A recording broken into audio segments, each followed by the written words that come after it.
Court Cam gives viewers an in-depth look at some of the most stunning and emotive courtroom scenes captured on video. From frightful outbursts to irate judges, law and order are meant to rule supreme in the courtroom, and for the most part, they do. On occasion, though, it can become spooky, wild, and downright unpredictable. So in this video, we are going to talk about the 3 craziest convict reactions to life sentence. The video is going to be amazing, so make sure you stick to the end. Number 3. Demario Chandler. Demario Antwin Chandler expected a sentence for second-degree murder but erupted in anger at hearing the maximum, 70 years in prison. Chandler twice swore at the judge. "What? You mean dog?"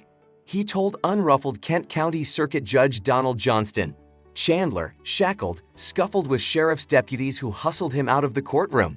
A couple of women wept as they walked out of the courtroom. Chandler earlier pleaded guilty to second-degree murder and felony firearms in the April 18 shooting death of German Antonio Rodriguez Duarte. His body was found around 3:45 a.m. between houses in the 500 block of Hall Street Southwest, near Caulfield Avenue. Neighbors heard gunshots earlier. In a plea agreement, Kent County prosecutors agreed to cap the minimum sentence at 23 years for second-degree murder and a consecutive 2-year term for using a firearm during a felony. Johnston said Chandler's attorney, Alida Bryant, negotiated a favorable plea agreement. He said Chandler was arrested after Wyoming police found the gun used in the killing during a traffic stop. The judge told Chandler it was a long sentence, but you should get out when you are middle-aged and you will see daylight. Chandler apologized to his family and thanked them for having my back. "It's tragic what happened. Somebody lost their life. In a sense, lost my life by that 25-year sentence. Got 4 kids that love me dearly. They're used to seeing me every day." His attorney said he exploded after hearing the maximum penalty. Thank you, sir. What the you mean, dog?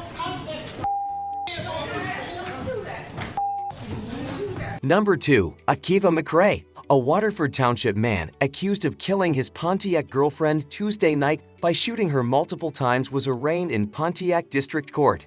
Akiva McRae, 21, faces murder, attempted murder, and felony firearm charges in the death of Kenyette Barnes, 32, and wounding of her 2-year-old daughter who was standing next to her, according to a news release from Oakland County Sheriff's Office. The couple had been arguing in an upstairs bedroom when the man produced a 9mm handgun and fired numerous times into the woman's chest.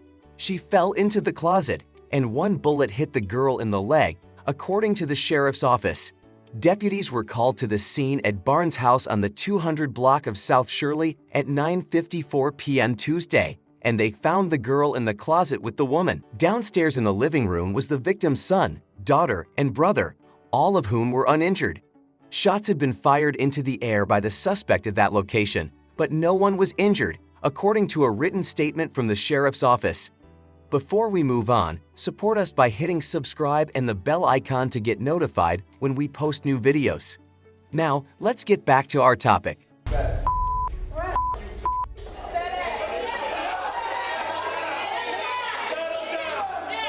Number 1.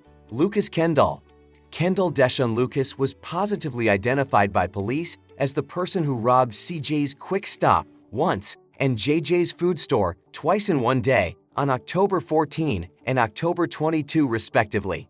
As a result, Lucas was charged in federal court with Hobbs Act violations for threatening violence while obstructing commerce by robbery.